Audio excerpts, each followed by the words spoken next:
Hello guys. आज हम लोग डिस्कशन करते हैं हेडर टैग से रिलेटेड। देखिए, सबसे पहले तो हम लोग कॉन्सेप्ट समझते हैं what is header tags. Header tags होते क्या हैं? देखिए, हेडर टैग्स हमारी वेबसाइट के वो टैग्स होते हैं जो टैग्स मेरी वेबसाइट की हेडलाइंस के एक स्ट्रक्चर को तय करता है, उसी को हेडर टैग्स यहाँ पर कहा जाता है। अब ये हेडर टैग्स जो होगा मेरी वेबसाइट में H1 से लेके H6 तक अवेलेबल, यानी कि 6 तरीके के ये हेडर टैग्स मेरी वेबसाइट में अवेलेबल थी।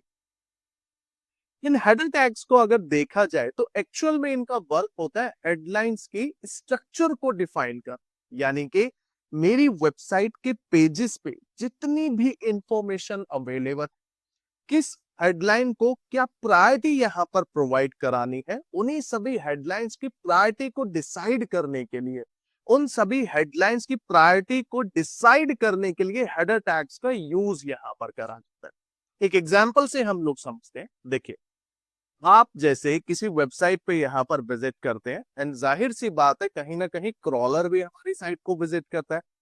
अब ये जो पेज आप लोग सामने यहाँ पर देख रहे हैं, इस एंटायर पेज की मेन हेडलाइन यहाँ पर कौन सी है, देन उसके बाद सेकेंडरी सब हेडलाइन यहाँ पर कौन सी है, एंड उसके बाद दूसरी सब हेडलाइन कौन सी है।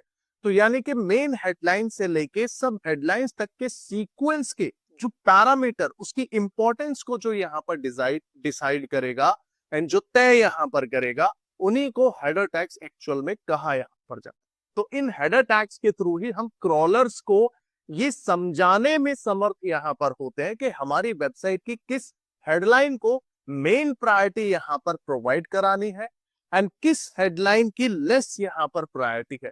इन्हीं सभी चीजों को डिफाइन करने के लिए हमें अपनी वेबसाइट में ऑलवेज हेडर टैग्स का यूज करना चाहिए। एंड ये हेडर टैग्स मेरी वेबसाइट में 6 तरीके के होते हैं जो H1 से लेके H6 तक कहीं ना कहीं जाते हैं। तो सबसे बड़ा सवाल यहाँ पर आता है कि ये हेडर टैग्स का हमें यूज करना क्यों। देखिए, एक एग्जांपल से हम लोग समझते हैं। आप ये एग्जाम्पल यहाँ पर देख रहे हैं, एक बुक का यहाँ पर पेज इस पे दिया हुआ है। अगर इस बुक के पेज पे अगर कोई हेडलाइन यहाँ पर अवेलेबल नहीं होती है, तो क्या आप लोग इस चीज को डिफाइन कर पाते हैं कि जो ये बुक का एक चैप्टर है, इस बुक में जिस चैप्टर पे जो ये इंफॉर्मेशन अवेलेबल पर्टिकुलर किस टॉपिक से रिलेटेड है? नहीं समझ में आए हम लोग, राइट। तो उन्हीं सब चीजों को डिफाइन करने के लिए हमें कहीं ना कहीं एक हेडलाइंस का यूज करना होता है, यानी कि मेन टॉपिक को जो यहाँ पर डिफाइन करें, दैट इज हेडलाइन। इसी के बाद इस चैप्टर में जितनी भी यहाँ पर इंफॉर्मेशन होगी, तो कहीं ना कहीं उन चीजों को डिफाइन करने के लिए यहाँ पर सब हेडिंग्स का भी इसमें यूज किया जाएगा, तो वो हमारी सब हेडिंग्स होती है। इसी तरीके की हेडिंग्स को प्रॉपर मैनर में डिफाइन करने के लिए, किसकी? आपकी वेबसाइट के पेज की, आपकी एंटायर वेबसाइट के पेजेस के लिए, उन्हीं के लिए हेडर टैग्स का यूज यहाँ पर कर। अब कौन सा टैग यहाँ पर किस तरीके की हेडलाइन को यहाँ पर डिफाइन करता है, इस पॉइंट को हम लोग यहाँ पर समझने के लिए चलते हैं। देखिए, जितने भी हेडर टैग्स आप लोग यहाँ पर यूज करेंगे अपनी वेबसाइट में, तो हर हेडर टैग की, यानी कि H1 से लेके H6 तक के जितने भी टैग्स हैं, सभी टैग्स की एक लिमिट यहाँ पर फिक्स है। इन कोशिश हम लोगों को करना है कि उसी लिमिट के अकॉर्डिंग हम लोग हेडर टैग्स को यहाँ पर यूज करें अपनी वेबसाइट में, यानी कि H1 से लेके H6 तक। अब इनको लिखने का क्या सिंटेक्स या क्या फॉर्मेट है, सबसे पहले तो हम इसको देखते हैं। देखिए, किसी भी टैग्स को अगर यहाँ पर लिखा जाएगा, जो भी हेडर टैग से रिलेटेड हमारे पास यहाँ पर टैग्स अवेलेबल होंगे, तो उनको लिखने के लिए एक स्ट्रक्चर है, एक सिंटेक्स, एक फॉर्मेट है जो हमें फॉलो करना है। Less than arrow H1, then ये एरो मैंने यहाँ पर शेयर किया, and then blank space, less than arrow, slash और H1, एंड देन ये क्लोज, सॉरी ये मैंने क्लोज कर। अब ये जो ब्लैंक स्पेस आप देख रहे हैं ना, इस ब्लैंक स्पेस में मुझे मेन अपनी हेडलाइन को मेंशन करना। एंड सेम एस्पेक्ट पे आप याद कीजिए मेटा टैग्स वाली क्लास, जो मेटा टैग्स हम लोगों ने क्रिएट करा था, आपने उसमें भी देखा था ना, एक सिंटेक्स हमें फॉलो करना था, एंड वहां पर जो बीच का ब्लैंक स्पेस था, उसी में हमें अपना कंटेंट मेंशन करना था। सेम तरीके से जो ये हेडर टैग है, इन हेडर टैग्स में हमें यहाँ पर अपनी हेडलाइन को मेंशन करना है।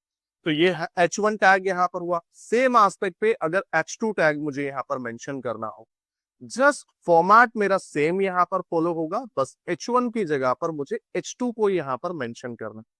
एंड इसी तरीके से H3 टैग यहाँ पर होगा मेरे पास, H4, H5 एंड H6। तो मेक श्योर जब भी आप इसको मेंशन करेंगे, इनकी नंबरिंग को आप लोगों को यहाँ पर जरूर सेटअप कर लें, लाइक करेक्ट यहाँ पर कर लें, ठीक है। सो ये हेडर टैग्स को लिखने का यहाँ पर सिंटैक्स होता है। अब इन सभी टैग्स में आप लोगों को चेक यहाँ पर क्या करना है, ये सबसे बड़ा सवाल है। भाई हम मैनुअली अपनी वेबसाइट पे जाके चीजों को यहाँ पर चेक करें, तो इनमें हमें चेक यहाँ पर क्या करना, आपको जो मेनली यहाँ पर चेक करना होगा वो ये चेक करेंगे कि जो आपकी वेबसाइट में जितने भी पेजेस यहाँ पर अवेलेबल, उन सभी वेब पेजेस में क्या इन टैग्स को लिमिट के अकॉर्डिंग यूज किया गया है या नहीं यूज किया गया है, ये आपको मेनली इस एक्टिविटी में चेक। तो जितने भी ये टैग्स यहाँ पर आप देख रहे हैं, हर टैग की एक लिमिट यहाँ पर तय करी हुई, करेक्ट। एंड उन्हीं लिमिट के अकॉर्डिंग आपको इन सभी हेडर टैग्स को यूज यहाँ पर करना होता है। एंड ये जो लिमिट आप चेक करेंगे अपनी वेबसाइट में, जो ये लिमिट्स को आप यहाँ पर चेक करोगे, वो आपको पर पेज के लिए चेक करना है। मतलब आपकी वेबसाइट में अगर जितने भी पेजेस हैं, और पेज के लिए आपको यहाँ पर इसको एनालिसिस इसमें करना। अब सबसे पहले तो हम H1 टैग की यहाँ पर लिमिट की अगर बात करते हैं, देखिए H1 जो टैग हमारे पास होता है, इसको पर पेज 1 टाइम यूज किया जाता है। एंड इसके अंदर ऑलवेज जो मेन हेडलाइन हम लोगों की होगी, वही हेडलाइन हमें यहाँ पर मेंशन करनी है, या उस पेज से रिलेटेड जो मेन कीवर्ड होगा, यानी कि वो कीवर्ड जिस कीवर्ड पे आप रैंक इंक्रीज करना चाहते हैं, उस कीवर्ड को आप इसमें मेंशन करेंगे। तो ये डिटेल इसके लिए हम लोगों को यहाँ पर मेंशन इसमें करना होता है, यानी कि H1 टैग को पर पेज मुझे एक ही बार यूज करना है, एंड वहां पर मुझे अपनी मेन जो हेडलाइंस यहाँ पर होगी, उनको मुझे यहाँ पर इसमें मेंशन करना है, कीवर्ड को मुझे मेंशन करना है। ये फंडामेंटल यहाँ पर आता है। सेम एस्पेक्ट पे जब H2 की यहाँ पर बात होती है, जो हमारे पास H2 टैग यहाँ पर है, या H3 टैग्स की यहाँ पर जब इसके अंदर बात की जाएगी, तो H2 टैग को हम लोग ऑलवेज यूज करते हैं मेंशन करने के लिए अपनी सब हेडलाइंस।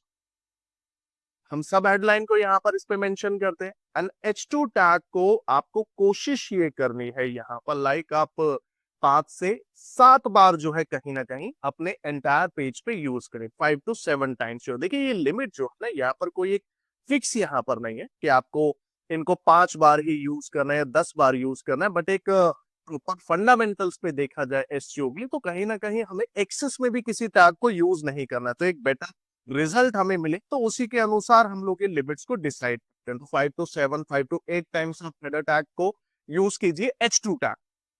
अब H3 टैग के अंदर आप अनदर अपनी सब हेडलाइन यहाँ पर मेंशन करेंगे, एंड जिस टैग को आप यहाँ पर यूज करेंगे, like 3 to 5 times, and same aspect पे आप H4 टैग को भी यहाँ पर यूज करेंगे। बट H5 और H6 टैग जो मेरे पास आते हैं, इनको हम n नंबर ऑफ टाइम्स जो है यूज कर सकते हैं अपने एंटायर पेज पे। इनको हम मल्टीपल, यहाँ पर बात होती है हमारे जितने भी हेडर टैग्स हैं, इन सभी हेडर टैग्स के लिमिट।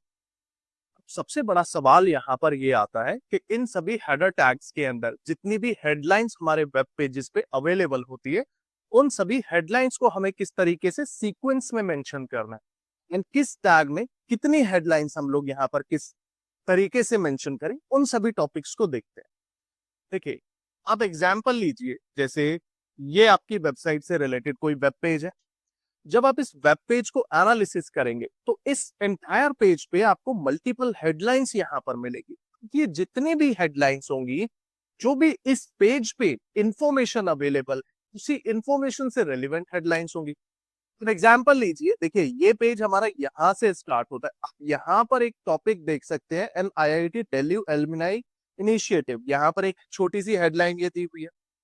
इसी के बाद learn data analytics effectively for free यहाँ पर शो करें। सेम एस्पेक्ट पे जब यहाँ पर मैं आता हूँ, आप देख रहे हैं डेटा एनालिटिक्स कोर्स फीचर्स, ये एक अनदर हेडलाइन है।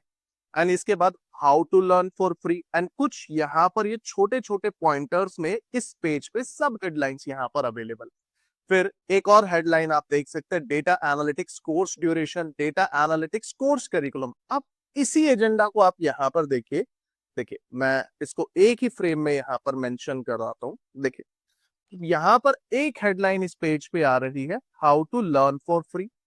एक data analytics course duration and data analytics course curriculum दे रहा है। अब इन तीनों हेडलाइंस को अगर कंसीडर करा जाए, क्या इन तीनों हेडलाइंस की जो प्रायोरिटी यहाँ पर होगी, क्या वो सेम होगी या डिफरेंट यहाँ पर होगी? सिंपल सी बात है, डिफरेंट ही यहाँ पर होगी। यानी कि अगर मेरे को इस पेज की मेन हेडलाइन इसको कंसीडर करना है, तो जरूरी नहीं है कि फिर मैं इसको भी यहाँ पर उसी पैरामीटर पे एंड उसी लेवल पे मैं इसको भी कंसीडर करूंगा। तो यानी कि सभी हेडलाइंस की मेरी प्रायोरिटी जो होगी डिफरेंट होगी एंड वो टॉपिक टू टॉपिक यहाँ पर होगी। यानी कि एक मेरी मेन हेडलाइन है, फिर उसके बाद लीस्ट प्रायोरिटी, देन उससे लीस्ट प्रायोरिटी, देन उससे लीस्ट प्रायोरिटी। तो इन्हीं प्रायोरिटी के बेसिस पे हमें हेडलाइंस को मेंशन करना होगा अपने हेडर टैग्स में। कंसीडर हम लोग करते हैं कि ये जो हेडलाइन यहाँ पर शो कर रहा है, इसको मैं H1 टैग में अपना मेंशन कर देता हूँ। ठीक है, ये एक H1 टैग के अंदर मैंने हेडलाइन को यहाँ पर मेंशन कर। ध्यान रहे कि जो हेडलाइन होगी H1 टैग के अंदर, वो एक ही बार यहाँ पर यूज की जाएगी। ठीक है, जो H1 टैग के अंदर हेडलाइन होगी एंड H1 टैग का जो मैं यूज करूंगा वो एक ही बार यहाँ पर यूज किया जाएगा। सेम एस्पेक्ट पे जब H2 टैग मेरे पास आता है, तो कुछ ना कुछ हेडलाइंस मुझे अपने H2 टैग में भी यहाँ पर मेंशन करनी, यानी कि मेन हेडलाइन के बाद वाली अब हेडलाइंस को। तो जैसे डेटा एनालिटिक्स कोर्स फीचर से रिलेटेड जो हेडलाइन है, इसे मैंने मेंशन किया अपने H2 टैग के अंदर। सेम एस्पेक्ट पे H2 टैग की हम यहाँ पर कुछ लिमिट्स हम लोगों ने अभी डिस्कशन किया था। अब जैसे मेरे पास कोई दूसरी हेडलाइन है, इसको मैंने H2 टैग में मेंशन करा, फिर इसी तरीके से कोई दूसरी एक और हेडलाइन आती है, फिर इसको मैंने H2 टैग में डाल दिया एंड सेम एस्पेक्ट पे मैंने यहाँ पर एक और हेडलाइन अपना H2 टैग के अंदर ये मेंशन कर। तो ये हेडलाइंस H2 में मैंने इसकी लिमिटेशंस को दिखाने के लिए एक सैंपल के तौर पे मैंने यहाँ पर खुद से ही इनको चेंज यहाँ पर कर दिया। अब सेम एस्पेक्ट पे जो यहाँ पर अनदर हेडलाइंस आती हैं, तो आप H3 के अंदर खुद हेडलाइंस को मेंशन करोगे। बट इस पेज पे जितनी भी इंफॉर्मेशन अवेलेबल है, देखिए यहाँ पर मल्टीपल टॉपिक से रिलेटेड इंफॉर्मेशन, और ये इंटरेस्टेड इन कॉम्बो पैक्स यहाँ पर दे रहा है, फिर डेटा एनालिटिक्स कॉम्बो पैक, फिर डेटा से ये जब छोटी छोटी जितने भी टॉपिक से रिलेटेड हेडलाइंस है, इन्हीं सभी हेडलाइंस को हमें इन सभी टैग्स के अंदर डिस्ट्रीब्यूट करना है। अब एक समय यहाँ पर ऐसा आएगा कि हम H3 और H4 तक तो हेडलाइंस को मेंशन कर देंगे, यानी कि जैसे मैंने H2 को यहाँ पर 4 बार यूज करा है और एक और पॉइंट पे मैंने H2 को एक और बार यहाँ पर यूज करा। सेम एस्पेक्ट पे आप H3 को यहाँ पर 3 to 5 टाइम्स की लिमिट दी हुई है, तो आपने इसको भी 5 टाइम्स जैसे यहाँ पर यूज करा। एंड सेम एस्पेक्ट पे H4 को भी मैंने अपने इस एंटायर पेज के अंदर 4 to 5 टाइम्स यहाँ पर यूज कर लिया। बट मेरे पास अभी बच गई हैं 20 और हेडलाइंस यहाँ पर इस पेज पे। जो ये हेडलाइंस यहाँ पर छोटे छोटे पॉइंटर्स आप देख रहे हो, अब इन सभी हेडलाइंस को मुझे मेंशन कर, तो ये सारी हेडलाइंस को तो की टैग्स के अंदर अपडेट कर पाना मुश्किल है। तो इसीलिए फिर हम जो रेस्ट हेडलाइंस हमारी बचती हैं, उन सभी हेडलाइंस को हम H5 से H6 टैग के अंदर मेंशन करेंगे। तो इसी लिमिटेशंस के बेसिस पे या इन लिमिटेशन से थोड़ा ऊपर नीचे भी यहाँ पर हो तो चलेगा, बट इन्हीं सभी हेडर टैग्स को इसी पैरामीटर्स पे हेडलाइंस को डिस्ट्रीब्यूशन यहाँ पर करने के लिए यूज किया जाता है। एंड इन्हीं सभी हेडलाइंस के बेसिस पे प्रायोरिटी भी यहाँ पर क्रॉलर्स को समझ में आती है कि मेन इस पेज की हेडलाइन प्रायोरिटी कौन सी होगी, देन उससे लीस्ट प्रायोरिटी, देन फिर लीस्ट प्रायोरिटी के बेसिस पे यहाँ पर हेडलाइंस का मेरा डिस्ट्रीब्यूशन होगा। यहाँ तक क्लियर है? सो ये तो बात हुई हेडर टैग्स को यूज करने की यहाँ पर। ठीक है, अब इन हेडर टैग्स को हम लोग यूज यहाँ पर क्यों कर रहे हैं, ये सबसे बड़ा पैरामीटर आता है। देखिए, अब इन हेडर टैग्स को एसईओ में क्यों यहाँ पर मैटर ये करता है। सबसे पहली बात, H1 टैग जो है मेन टाइटल होता है एंड यूज्ड ओनली वंस। जैसे यहाँ पर मैंने अभी बताया कि हेडर टैग एक पेज में एक ही बार यूज होगा, और कौन सा टैग है वो H1 टैग यहाँ पर। फिर H2 टैग मेरी अनदर सब हेडलाइंस के लिए होगा एंड H3 अनदर सब हेडलाइंस के लिए, यानी कि सब सेक्शन। सेम एस्पेक्ट पे फिर H4 होगा, देन H5 होगा एंड H6 होगा। तो यानी कि ये मैटर इसलिए करता है क्योंकि क्रॉलर्स को हेडलाइंस की प्रायोरिटी यहाँ पर समझ में आती है कि कौन सी मेन हेडलाइन एंड सब हेडलाइन, ये फंडामेंटल समझ में आता है। बट इन सभी पैरामीटर्स के बेसिस पे मैं इन सभी चीजों को अपनी वेबसाइट पे सेटअप करना चाहता हूँ। बट आप लोग इन सभी पॉइंटर्स पे ये भी तो चेक करोगे कि आप जिस वेबसाइट पे एसईओ परफॉर्म करने जा रहे हो, एंड जब उस पे हेडर टैग्स को एनालिसिस करते हो, तो क्या हेडर टैग्स उस पे प्रॉपर तरीके से यूज किया गया, नहीं किया गया। आप लोगों ने डिसीजन कर लिया कि हमें ऑन पेज एनालिसिस उसका करना है, बट हेडर टैग्स को आपने सोचा कि डेफिनेटली यूज तो किया गया होगा, बट हेडर टैग्स यहाँ पर एक्चुअल में तरीके से यूज किया गया है, एसईओ के पैरामीटर्स के बेसिस पे यूज किया गया है, जिससे आपकी वेबसाइट को यहाँ पर पॉजिटिव इंपैक्ट मिले। अब उस पैरामीटर पे आपको एनालिसिस भी करना होगा कि हेडर टैग सही पैमाने पे मेरी वेबसाइट में यूज है या नहीं, मतलब लिमिट्स के अकॉर्डिंग यूज है या नहीं। अब इन्हीं सभी पॉइंटर्स को हम कैसे चेक करेंगे, इस पॉइंट पे हम चलते हैं। देखिए, जैसे ये मेरे पास यहाँ पर पेज दिया हुआ है, ये लैंडिंग पेज है, इसी पेज का हम सोर्स कोड ओपन करेंगे। ये सोर्स कोड यहाँ पर ओपन करा, अब सर्च बार यहाँ पर ओपन कर, जो कंट्रोल एफ से कमांड आती है, सिंटेक्स इसका क्या कहता है, लेस देन एरो H1 यहाँ पर ये बोलता है, तो ये पॉइंट आपको इसमें मेंशन कर, लेस देन एरो H1, ये मैंने मेंशन यहाँ पर क्या क्या कहता है, हेडर टैग यहाँ पर 0 है, मतलब H1 का इस टैग, इस पेज के अंदर H1 टैग को यूज नहीं किया गया। चलो इस वेबसाइट पे हम लोग देखते हैं, और इसका सोर्स कोड मैंने ओपन करा, एंड यहाँ पर मैंने H1 टैग को मेंशन दे रहा है, H1 टैग, और यहाँ पर आप लोग देख सकते हैं कि एक टैग जो है कितनी बार यहाँ पर यूज किया गया, ये नंबर भी यहाँ पर शो कर रहा है। तो ये जो पीछे जो स्लैश के बाद यहाँ पर नंबर शो करता है, दैट इज कितने नंबर ऑफ टाइम्स ये कंटेंट अवेलेबल है सोर्स कोड।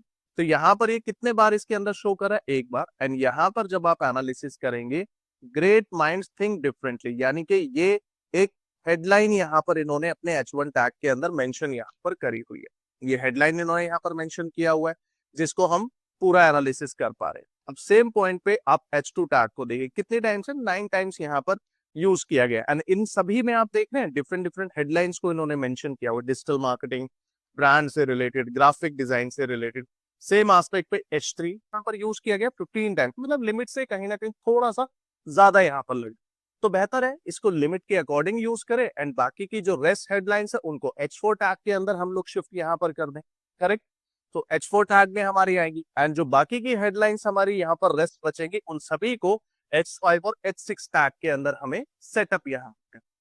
तो इस फंडामेंटल पे आपको किसी भी वेबसाइट पर विजिट करके किसी भी पेज के लिए आप चेक कर सकते हैं हेडर टैग्स को किस तरीके से यूज किया गया है उस साइट के अंदर। चलिए, एक पेज इस पे देखा, एक और दूसरे हम पेज पे चलते हैं। यहाँ पे मैंने PPC क्लिक से रिलेटेड इस पेज को ओपन करा, एंड देन इसका सोर्स कोड ओपन हम लोग करते हैं।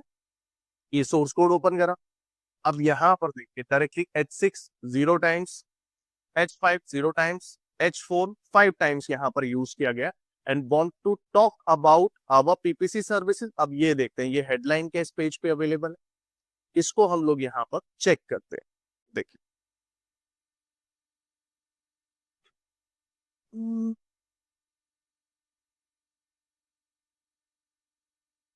इस पेज पे कहीं ना कहीं ये हेडलाइन इस पे मेंशन होगी, एक सेकंड इसको कॉपी करके ही मैनुअल चेक करते हैं। सो ये मैंने कॉपी करा, आई थिंक ये FAQs के अंदर इसने यूज किया गया, सॉरी यहीं पे है, ये देख रहे हो, want to talk about our PPC services, top में यहाँ पर यूज किया गया, ये हेडलाइन यहाँ पर शो करें। सेम तरीके से अब यहाँ पर तरीके से आप सभी पेजेस के लिए इन हेडर टैग्स को यहाँ पर यूज अपलोड कर सकते हैं। अब सबसे बड़ी बात यहाँ पर आती है कि ये हेडर टैग्स बेनिफिट किस तरीके से देंगे। देखिए, ये अगर टैग्स की बात यहाँ पर करी जाए, इम्प्रूव करेगा रीडेबिलिटी को एंड यूजर के एक्सपीरियंस को, रीडेबिलिटी यूजर के लिए भी एंड कहीं ना कहीं क्रॉलर्स और सर्च इंजन के लिए भी। गूगल के लिए बहुत अच्छे लेवल पे हेल्प करेगा अंडरस्टैंड करने के लिए हमारी कंटेंट के स्ट्रक्चर को, लाइक हम हेडलाइन कौन सी प्रायोरिटी पे और कौन सी प्रायोरिटी पे नहीं है। फिर हम टारगेटिंग यहाँ पर कर सकते हैं कीवर्ड्स को अपनी हेडलाइन में, एंड सपोर्ट करेगा voice search and feature snippets पे, लाइक आपने वॉइस से कहने का मतलब आप लोगों ने बहुत बार यहाँ पर वॉइस से रिलेटेड कुछ ना कुछ इन्फॉर्मेशन को सर्च किया हुआ, लाइक आप गूगल पे जाते हैं, वहां पर वॉइस का आप यूज करके किसी भी रेलिवेंट इंफॉर्मेशन को फाइंड करते हैं, तो उन सभी पैरामीटर्स पे ये हेडर टेक्स्ट यूज हमें करना है। एंड ये बहुत ही एक important activity on page help यहाँ पर करती है। सो इसीलिए इन सभी पैरामीटर्स को आपको प्रॉपर तरीके से यहाँ पर यूज कर। अब देखिए, ऑन पेज की हमने काफी सारी एक्टिविटीज को तो यूज किया, इन एक्टिविटीज को डायरेक्टली यूज करने से आप ये मत समझिए कि आपकी वेबसाइट यहाँ पर रैंक कर रही, आपको सही स्ट्रैटेजी को भी यहाँ पर यूज करना है, सही पैरामीटर्स पे इन सभी एक्टिविटी को यहाँ पर यूज भी ये हेल्प करेगा आपकी स्लेट के लिए। जो आई होप ये फंडामेंटली यहाँ तक सभी को क्लियर हो।